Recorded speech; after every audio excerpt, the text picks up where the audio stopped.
9.5 करोड़ परिवारों को एक टॉयलेट उपलब्ध कराया गया। उत्तर प्रदेश के अंदर विगत 2.25 वर्ष के दौरान 20 लाख परिवारों को एक आवास उपलब्ध कराया गया।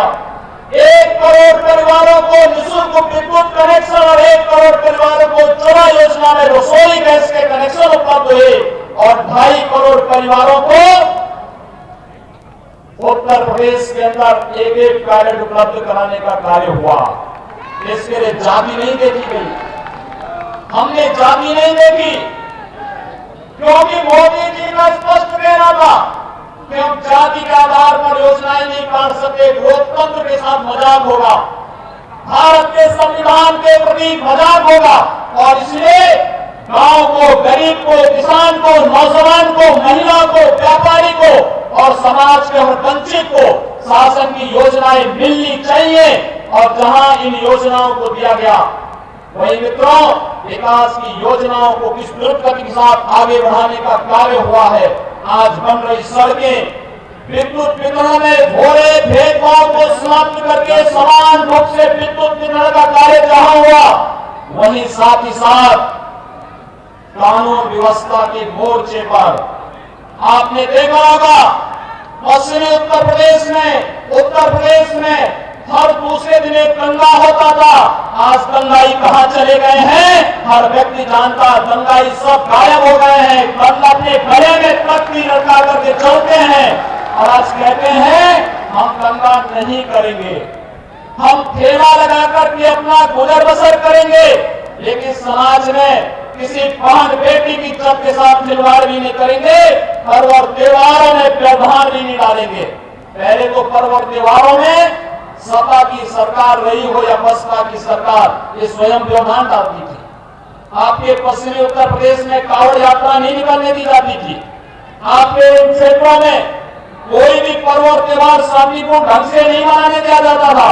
हम लोगों ने इस बात को कहा कि नहीं, पर्व और त्योहार मनाने की पूरी स्वतंत्रता देंगे, आप कानून के अंतर्गत पर्व और त्योहार को मनाइए, सरकार जिसके लिए पूरी स्वतंत्रता आपको देती है। और आज सारे पर्व और त्योहार पूरे शांतिपूर्ण ढंग से मनाए जा रहे हैं और इसीलिए हम सब आपके पास आए कहने के लिए, जब सुरक्षा की गारंटी भारतीय जनता पार्टी दे रही है, नौजवानों को रोजगार की गारंटी भारतीय जनता पार्टी दे रही है, 1.5 लाख से अधिक नौजवानों को सरकारी नौकरी और 5 लाख से अधिक नौजवानों को हम लोगों ने उद्योगों की स्थापना करके नौकरी और रोजगार के साथ जोड़ने का जो कार्य हुआ है वह भी आपके पास है। लेकिन मित्रों हम भी जानना चाहते हैं सपा और बसपा से, ये अलीगढ़ की धरती है। अभी हमने आदरणीय राष्ट्रीय अध्यक्ष जी को एक डिस्ट्रिक्ट एक उत्पाद, 1 डिस्ट्रिक्ट 1 प्रोडक्ट में जो आदरणीय राष्ट्रीय अध्यक्ष जी का मार्गदर्शन था कि उत्तर प्रदेश के परंपरागत उद्यम को बढ़ाने के लिए कार्य होना चाहिए और उस ताला फेंक दिया, अलीगढ़ का ताला। लेकिन मित्रों ये ताला, अलीगढ़ की पहचान तो है, सपा बसपा के कार्यालय और कांग्रेस के कार्यालयों में ताला बंद होना चाहिए और इसके लिए आपको अपनी ताकत दिखानी है। और मैं पूछना चाहता हूं आप लोगों से, आज जो लोग भारतीय जनता पार्टी के खिलाफ गठबंधन बनाना चाहते हैं, बना रहे हैं, उनका उद्देश्य क्या है? राजनीतिक अस्थिरता, भ्रष्टाचार, अराजकता, दंगा, बहन बेटियों की सुरक्षा के साथ खिलवाड़ करना और एक गरीब और एक किसान के हक पर डकैती डालना। मैं उनसे पूछना चाहता हूं कि गठबंधन यहीं तक सीमित है? मुझे लगता है इससे ज्यादा उनकी दृष्टि भी नहीं। लेकिन मैं केवल एक प्रश्न पूछना चाहता हूं। अलीगढ़ में एक केंद्रीय विश्वविद्यालय है, अलीगढ़ मुस्लिम विश्वविद्यालय। भारत सरकार प्रतिवर्ष इस विश्वविद्यालय के लिए भारत के संसद के नियम से संचालित विश्वविद्यालय, भारत की सरकार प्रतिवर्ष इस विश्वविद्यालय को 150 करोड़ से लेकर के 300 करोड़ रुपए का अनुदान देती है। ये अनुदान हम और आपके एक एक टैक्स से दिया जाने वाला पैसा है। और मैं सपा बसपा और कांग्रेस से पूछूंगा कि आखिर देश के अंदर हर संस्थान में, राज्य का हो, केंद्र का हो, अनुसूचित जाति, जनजाति और अन्य पिछड़ी जाति के लोगों को आरक्षण का लाभ मिलता और अलीगढ़ मुस्लिम विश्वविद्यालय जो अल्पसंख्यक संस्थान नहीं है, वहां आरक्षण का लाभ अनुसूचित जाति, अनुसूचित जनजाति और पिछड़ी जाति के नौजवानों को क्यों नहीं मिल पाता है? आखिर हमारे नौजवानों को आरक्षण का लाभ यहां क्यों नहीं मिलता है? बात स्पष्ट है। पुष्टिकरण के आधार पर इस देश को विभाजित करने का जो पाप कांग्रेस ने किया था, सपा बसपा उसी पाप के साथ जुड़ना चाहती है।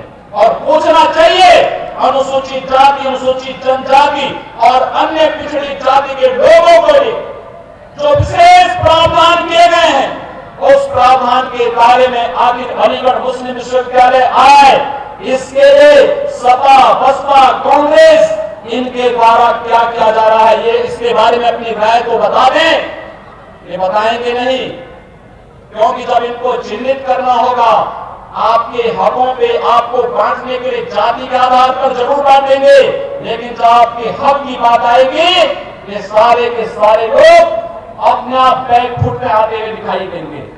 इनकी निष्ठाएं क्या है हम समझ सकते हैं। इस देश के बारे में, आपके बारे में और इस पूरे समाज के बारे में क्या दृष्टिकोण है, हम स्पष्ट देख सकते हैं। और इसलिए मित्रों, आप सबका आह्वान करेंगे, एक अवसर हम सबके पास है। भारत दुनिया की एक महाशक्ति के रूप में बने हैं।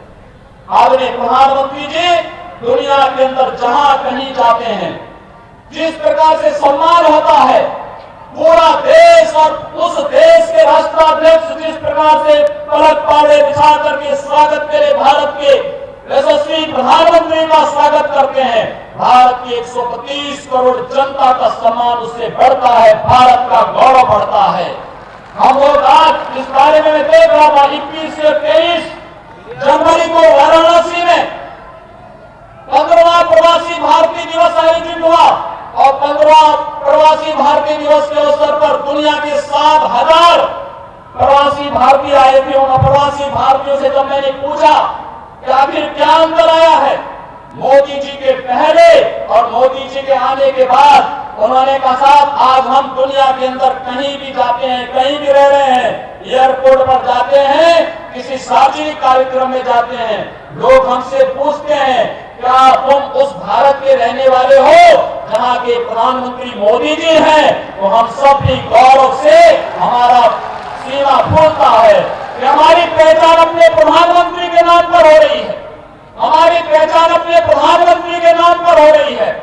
आज प्रधानमंत्री जी के नाम पर भारत के 132 करोड़ लोगों के साथ साथ दुनिया के अंदर जहां कहीं भी भारतवंशी रह रहा है, वह हर व्यक्ति गौरव से इस बात को कहता है कि हम उस भारत के रहने वाले हैं जिस भारत का नेतृत्व, यशस्वी नेतृत्व आदरणीय मोदी जी के नेतृत्व में जो भारत दुनिया की महाशक्ति बनने की ओर अग्रसर है। और इसलिए ये गौरव आपको भी प्राप्त है। आपको तो भारतीय जनता पार्टी के बूथ अध्यक्षों को इस बात के लिए गौरव होना चाहिए कि आज से 38 वर्ष पहले